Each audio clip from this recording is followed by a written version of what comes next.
Great day, guys. My name is Mark. Welcome to NB Ready. I have another daily discussion. I'm sorry. I just had this funny to me. So I took one of my farms in to get some work done on them, and on it actually, some trigger work. And I saw a farm, and I wanted to do a video on this particular farm, but I'll push that to later because I want to get some footage of it actually.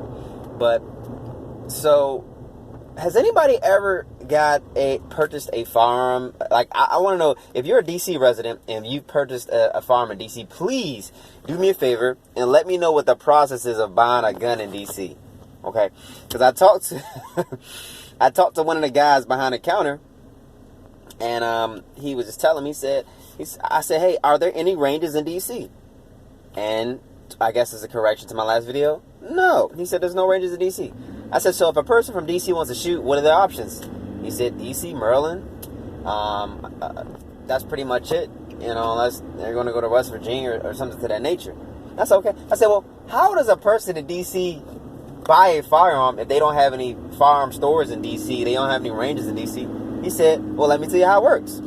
He said, first, they come in and they show us they have the proper license or whatever you need in DC to buy a rifle and a shotgun, because it goes both ways. I thought if you buy a long gun in DC, if you buy a long gun and you're a DC resident, it's like buying a long gun in your Maryland. He said no. He said they actually have to get documentation from MPD showing that it is, that guy was speeding, to show that it is a gun that can be used in or purchased for DC residents. I was okay. He said so they initially had to come to the range, buy the gun, or go to the stop, buy the gun, and then but they can't take possession of it, right? Go back to DC, make sure it's good to go for the DC, gun list, and then they come back showing that yes, the gun that I purchased is approved. Okay, well, then what? Then I guess they wait their 10 days or whatever that may be, and then they can purchase it. So it was just very confusing and complicated. I'm not sure.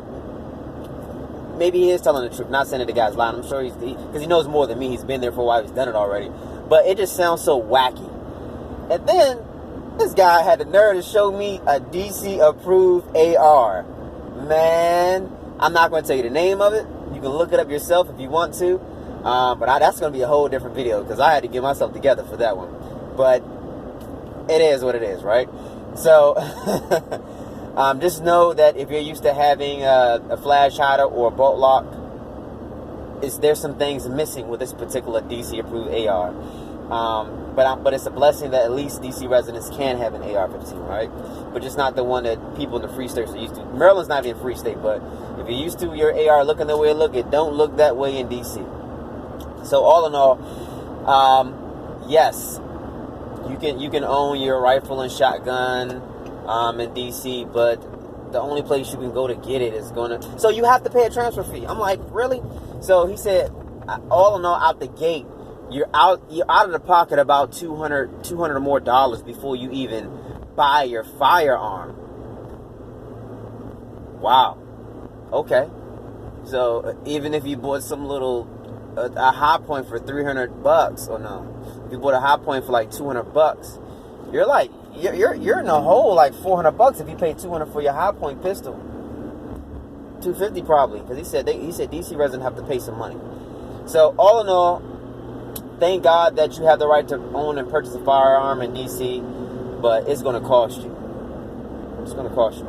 So please, in the description below, please let me know that if you are a DC resident, if you went through the process, the ambiguous process of purchasing a firearm in DC, please list the steps. Please tell me. Please let us know. If you know anybody who has, get their insight. Have them post something in the description.